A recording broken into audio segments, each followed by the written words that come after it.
Oh l'équipe, salut à tous, j'espère que vous allez bien. On se retrouve pour la petite vidéo d'avant-match. Laissons de côté pour le moment la Ligue 1 et la Ligue des Champions. Place à la trêve internationale. Je te l'accorde, c'est moins passionnant. Vendredi à partir de 20h45 sur TF1, Islande-France, match comptant pour la 7e journée des qualifications à l'Euro 2020. Je n'ai pas cité le stade, car je ne connais ni le stade ni la ville dans laquelle aura lieu ce match. Les 4 derniers matchs, toutes compétitions confondues entre ces deux nations, 3 victoires pour l'équipe de France et un match nul. Au match aller, un match qui s'est déroulé au Stade de France, nos Bleus avaient littéralement écrasé les Islandais 4-0. L'Islande, sur leurs 20 derniers matchs, toutes compétitions confondues, c'est un bilan assez médiocre. Seulement 4 victoires, 6 nuls pour 10 défaites. Côté français, sur nos 20 derniers matchs, toutes compétitions confondues, c'est tout le contraire. C'est plutôt un bilan positif avec 15 victoires, 3 nuls pour 2 défaites. Lors du précédent match, l'Islande se déplaçait en Albanie, victoire albanaise 4-2. La France recevait l'Andorre, victoire française 3-0.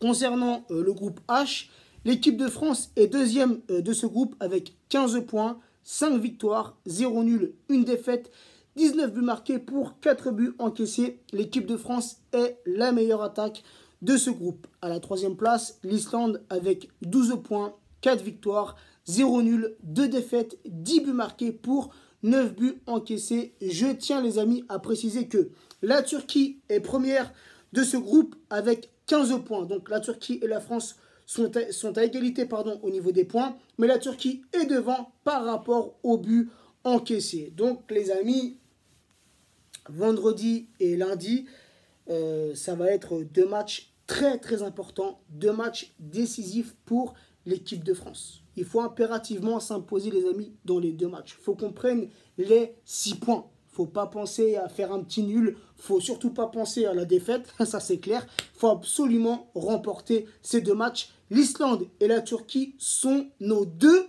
concurrents directs. Donc, les amis, concernant l'équipe de France, je ne m'inquiète pas trop. On a vu lors des 2 précédents matchs, donc contre l'Albanie, victoire 4-1, contre l'Andorre 3-0. Ok, l'Albanie et l'Andorre, ce n'est pas l'Islande ni la Turquie. Mais tout de même, on a vu un autre visage de nos Bleus. On a vu un autre jeu de l'équipe de France qui était beaucoup plus porté vers l'avant. Des Français qui ont, amélioré leur jeu offensif. Donc les amis, si vendredi et lundi, on joue comme on a joué contre l'Albanie et l'Andorre, je n'ai pas d'inquiétude. Mon petit prono les amis, je dirais un petit 0-2 pour l'équipe de France. Donc, concernant la compo française, on a eu ces dernières heures, les amis, pas mal de changements. On a Mandanda qui a remplacé Hugo Lloris. Lloris qui s'est blessé gravement avec son club respectif. On lui souhaite bien sûr un très bon rétablissement. Et on a aussi Mbappé, il y a quelques heures de ça, on l'a appris.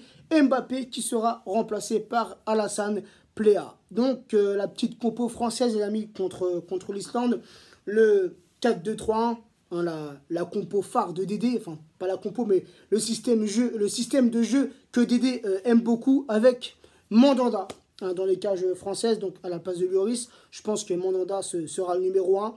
Pavard, latéral droit. Alors après, côté latéral gauche, les amis, j'ai un petit doute. Car on avait appris il y a quelques heures que Hernandez et Mbappé s'étaient entraînés à part, non pas avec le groupe. Donc, concernant Hernandez, je mets un point d'interrogation. Sinon, je mettrai Digne pour le côté gauche. La charnière française, Varane associé à l'anglais.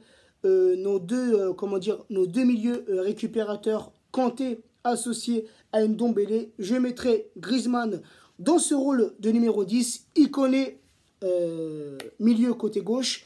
Coman milieu côté droit. Et je mettrai Giroud en pointe. Je dis Giroud car je sais que Deschamps mettra Giroud titulaire. Mais si ça serait avec moi les amis, je mettrai Ben Yedder titulaire en pointe de cette équipe de France. Donc voilà les amis. N'hésitez pas en commentaire à me donner votre petite compo et surtout votre prono. Car franchement les amis, je dois l'avouer, sur YouTube et même sur les autres réseaux sociaux, vous êtes nombreux à chaque fois à trouver les bons pronos, ce qui n'est pas mon cas. Sur ce, prenez soin de vous, prenez soin des vôtres et à très vite. Ciao l'équipe.